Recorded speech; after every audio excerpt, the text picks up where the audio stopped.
இந்த வெங்கடேஸ்வர ஸ்கூலுடைய மரியாதைக்குரிய பெற்றோர்களுக்கு முதற்கண் வணக்கம். உலகத்திலே ரொம்ப சந்தோஷமான மனுஷன் யாரு அப்படின்னு யோசிச்சோம்னா, பெரிய பெரிய கார் வச்சிருக்கவங்க நமக்கு தோணும். பெரிய பெரிய கார் வச்சிருக்கவங்க ரொம்ப சந்தோஷமா இருக்காங்க, பெரிய வீடு வச்சிருக்கவங்க ரொம்ப சந்தோஷமா இருக்காங்க. அவங்க வந்தாங்கன்னா ஒரு 10 பேர் எந்திரிச்சு வணக்கம் சொல்ற அந்த ஆட்கள்லாம் ரொம்ப சந்தோஷமா இருக்காங்க அப்படிங்கிற மாதிரி தோணும். ஆனா கொஞ்சம் யோசிச்சு பார்த்தா அவங்கெல்லாம் பெருசா சந்தோஷமா இருக்கிற மாதிரி எனக்கு தெரியல. நம்ம மேல அன்பு செலுத்துறதுக்கு ஒரு ஆட்கள் இருக்கணும், நம்ம அன்பு செலுத்துறதுக்கு ஆட்கள் இருக்கணும். அதாவது அன்பு கொடுக்கறதுக்கும் நமக்கு ஆட்கள் இருக்கணும், நம்ம அன்பை வாங்குறதுக்கும் ஆட்கள் இருக்கணும். அப்படி இருக்கக்கூடிய ஆட்கள் மட்டும்தான் உண்மையிலேயே சந்தோஷமான மனுஷங்கிறது என்னுடைய எண்ணம். உலகத்திலே மிகப்பெரியது செல்வம் அப்படின்னு நம்ம நினைச்சிட்டு இருக்கோம். ரூபா தான் ரொம்ப இருக்கிறதுலே பெரிய விஷயம், ரூபா இருந்துச்சுன்னா அவன் சந்தோஷமா இருப்பான். அப்படிலாம் ஒண்ணுமே கிடையாது. யாருக்கு அன்பு காட்ட இந்த உலகம் ரெடியா இருக்கோ, அவங்க இந்த உலகத்துக்கு அன்பு காட்ட ரெடியா இருக்காங்களோ அவங்கதான் உண்மையிலே சந்தோஷமான மனுஷங்க. அவங்கதான் அவங்க வாழ்க்கை தான் ரொம்ப சுவாரஸ்யமா, உற்சாகமா, சந்தோஷமா அவங்க போய்கிட்டு இருக்கோம். இந்த சந்தோஷம் அப்படிங்கிறது நம்ம அன்பு கொடுக்கிற ஆட்கள் தான் நமக்கு சந்தோஷம். நீ சாப்பிட்டா, நேற்று நல்லா தூங்கினியா, உனக்கு வேலை எப்படி போய்கிட்டு இருக்கு, வேலையெல்லாம் எப்படி போய்கிட்டு இருக்கு, உனக்கு உடம்பு சரியாயிரும், நீ பெரிய ஆளா ஆயிடுவ, நீ ஜெயிச்சாலும் சரி தோற்றாலும் சரி நான் உன் பக்கத்திலேயே நான் இருப்பேன், சரி விடு நம்ம பார்த்துக்கலாம், எந்த பிரச்சனைனாலும் நம்ம பார்த்துக்கலாம், நமக்கு கடவுள் இருக்காது அப்படின்னு ஆறுதல் வார்த்தை சொல்லக்கூடிய ஆட்கள் நமக்கு தேவை. அந்த அன்புங்கிறது ரொம்ப ரொம்ப முக்கியமான விஷயம். நேற்று நான் 5th ஸ்டாண்டர்ட் கிளாஸ்ல போயிட்டு வரும்போது ஒரு பேரண்ட் என்னை பார்க்கணும்னு வெயிட் பண்ணிட்டு இருந்தாங்க. அவங்க போய் பார்க்கும்போது அவங்க சொன்னாங்க, என்னுடைய குழந்தை என்னை மதிக்கவே மாட்டேங்க, என் சொல் பேச்சை கேட்க மாட்டேங்க, என்னுடைய மனைவி சொல் பேச்சும் கேட்க மாட்டேங்க, இந்த 5th ஸ்டாண்டர்ட்லயே எனக்கு ரொம்ப பயமா இருக்கு, அவன் கரெக்டா வளர்தானா இல்லையாங்கிறது எனக்கு ரொம்ப பயமா இருக்கு அப்படிங்கிற மாதிரி சொன்னாங்க. அவனுக்கு என் மேல எங்க வீட்டு மேல அன்பு இருக்காங்கிறது எனக்கு டவுட்டா இருக்கு அப்படிங்கிற மாதிரி சொல்லிட்டு போயிட்டாங்க. நான் அதுக்கப்புறம் அந்த குழந்தைய கூப்பிட்டு நான் பேசிக்கிட்டு இருக்கும் போது அந்த குழந்தை அவங்க அம்மா மேலேயும் அப்பா மேலேயும் அவ்வளவு ஒரு அஃபெக்ஷனா இருக்கான். எப்பவுமே குழந்தைகள் தன்னுடைய லவ்வை எக்ஸ்பிரஸ் பண்ணவே மாட்டாங்க. அவங்க எப்பவுமே எல்லாத்தையுமே மனசுலதான் போட்டு வச்சுக்குவாங்களே தவிர எதுவுமே வெளியில சொல்ல மாட்டாங்க. அவங்க அப்பா லேட்டா வந்தாங்கன்னா அவங்களுக்கு மனசு கஷ்டமா இருக்கும், மனசு சுண்டி போயிடும், முகம்லாம் ஒரு மாதிரி என்ன சொல்லுவாங்க டல்லா இருப்பாங்க. அம்மாவுக்கு உடம்பு சரியில்லையா என்ன சொல்லுவாங்க, வெளியில சொல்ல மாட்டாங்க, ஆனா அம்மா பக்கத்திலேயே போய் உட்கார்ந்துருப்பாங்க. அதே மாதிரிதான் தாத்தாக்கு உடம்பு சரியில்லையா, பாட்டிக்கு உடம்பு சரியில்லையா, எல்லாமே குழந்தைகள் அன்புல பெரிய ஆட்கள் உங்க மேல ரொம்ப ரொம்ப அன்பா தான் அவங்க இருக்காங்க. அவங்களுடைய அன்பு நமக்கு தெரியணும் அப்படிங்கிறதுக்காக தான் நாங்க புதுசா ஒரு ப்ராஜெக்ட் மாதிரி ஒன்று யோசிச்சோம்.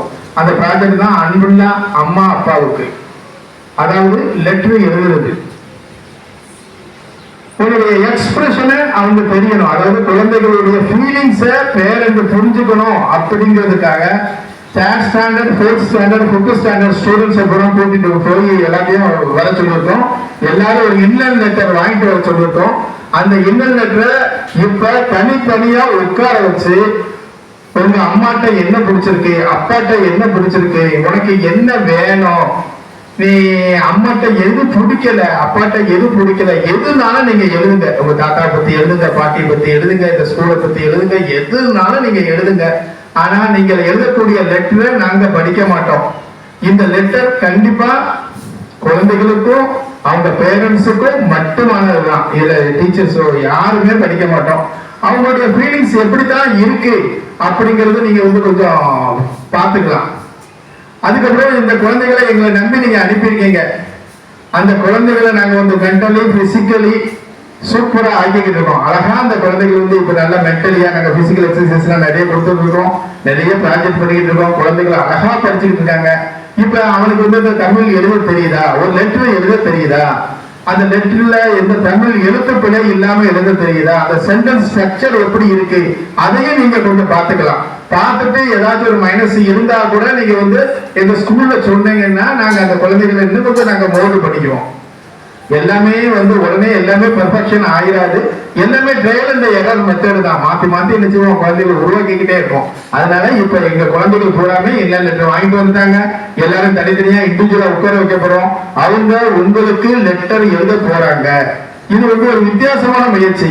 அவங்களுடைய ஃபீலிங்ஸ அழகா எழுதுவாங்க. நீங்க இந்த லெட்டரை வீட்டுல நாங்க எழுதி இன்னைக்கு எழுதிருந்தாங்க, இன்னைக்கே நாங்க போஸ்ட் பண்ணிடுவோம். இன்னைக்கே எழுது, நாளைக்கு உங்களுக்கு இந்த லெட்டர் வரும். அந்த லெட்டரை நீங்க படிச்சு பாருங்க. படிச்சு பார்க்கும்போது அவங்களுடைய ஃபீலிங்ஸ் உங்களுக்கு நிறைய புரியும். அவங்களுடைய சென்டென்ஸ் ஸ்ட்ரக்சர் தெரியும். நீங்க வந்து என்ன இந்த லெட்டரை அப்படியே பத்திரப்படுத்தி வச்சுக்கோங்க. ஒரு 20 வருஷம் கழிச்சு இந்த லெட்டர் படிக்கும் போதுதான் நமக்கு அதனுடைய வேலிடிட்டி தெரியும். ஒரு 5th படிக்கக்கூடிய பையன், 3rd படிக்கக்கூடிய பையன் அன்னைக்கு எழுதுன லெட்டரை அவன்கிட்டே கொண்டு காமிக்கும் போது அவனுக்கு ரொம்ப ஆச்சரியமா இருக்கும். தயவுசெய்து இந்த லெட்டரை தயவுசெய்து பத்திரமா வச்சுக்கோங்க. அதுதான் இந்த அன்புள்ள அம்மா அப்பாவுக்குங்கிற இந்த ப்ராஜெக்டை நாங்க ஆரம்பிச்சிருக்கோம். அதே மாதிரி இன்னொரு ஹெல்ப்பும் நாங்க உங்ககிட்ட ஒண்ணு கேட்கோம். என்ன ஹெல்ப்னா, இந்த லெட்டர் படிச்சுட்டு நீங்க உங்க குழந்தைகளுடைய பெயரை போட்டு Shri Venkateswara nursery primary school, Koilpathu தெரு, சுத்தமல்லி அப்படின்னு அட்ரஸ் எழுதி, உங்க வீட்டு அட்ரஸ் பின்னால எழுதி, நீங்க உங்க குழந்தைகளுக்கு என்ன ஆகணும்னு நினைக்கீங்க, என்ன வேணும்னு நினைக்கீங்களோ நீங்க அழகா எழுதுங்க. உனக்கு அது பிடிச்சிருக்கு, காலையில நீ சீக்கிரம் எந்திரிக்க மாட்டேங்க, நீ சீக்கிரம் எந்திரிச்சா எல்லாமே பாசிட்டிவா சொல்லுங்க. சீக்கிரம் எந்திரிச்சா ரொம்ப நல்லா இருக்கும். நீ தாத்தாட்ட மரியாதையா பேசணும், பாட்டிட்ட மரியாதையா பேசணும், நல்லா சாப்பிடணும், நீ அக்காட்ட நல்லா பழகணும், அக்காட்ட சண்டை போடக்கூடாது, தம்பிட்ட சண்டை போடக்கூடாது. எனக்கு முக்கியமா சொல்லுங்க, எனக்கு உன்னைய ரொம்ப ரொம்ப பிடிக்கும், என் வாழ்க்கையே நீ மட்டும்தான். எனக்கு வாழ்க்கைங்கிறது உங்க அப்பாவுக்கும் எனக்கும் இந்த வாழ்க்கை அப்படின்னா நீங்க மட்டும்தான் அப்படிங்கிறத அழகா அந்த குழந்தைகளுக்கு புரியுற வகையில நீங்க ஒரு லெட்டரை எழுதுங்க. எல்லாரும் ஒரே நாள்ல போஸ்ட் பண்ணுவோம். எல்லாத்துக்கும் இந்த லெட்டர் வரும். இந்த குழந்தைகள் படிக்கும் போது அவங்களுக்கும் உங்களுடைய லவ்வுடைய எக்ஸ்பிரஷன் அவங்களுக்கும் புரியும். இந்த லெட்டரையும் நீங்க பத்திரமா வச்சுக்கோங்க. இது எல்லாமே ஒரு முயற்சி தான். திரும்ப திரும்ப நம்ம இந்த வெங்கடேஸ்வரா ஸ்கூல் வந்து நிறைய ப்ராஜெக்ட் பண்ணிக்கிட்டு இருக்கோம். அந்த குழந்தைகள் வந்து மென்டலி பெஸ்ட் ஆகணும், பிசிக்கலி பெஸ்ட் ஆகணும், இந்த சமுதாயத்துல ஒரு சக்சஸ்ஃபுல் ஸ்டூடெண்டா வெளியில வரணும், அவன் ஒரு வெற்றிகரமான ஒரு ஆளா இருக்கணும், ஒரு சாதனையாளரா ஆகணுங்கிறதுக்காகத்தான் இந்த சின்ன சின்ன முயற்சிகள் தான். இந்த முயற்சியில ஒருத்தர் மட்டும் முடியாது. பேரண்ட் ஆகிய நீங்க தான் முக்கியம். பேரண்ட் ஆகிய நீங்களும் இந்த வெங்கடேஸ்வரா ஸ்கூலு 2 பேரும் கை கோர்ப்போம். இந்த குழந்தைகளை அருமையா உருவாக்குவோம்.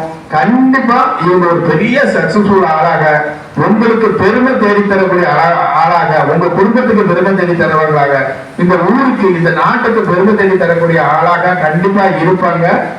கண்டிப்பா பெரிய ஆளா வருவாங்க. All the best. Thank you very much.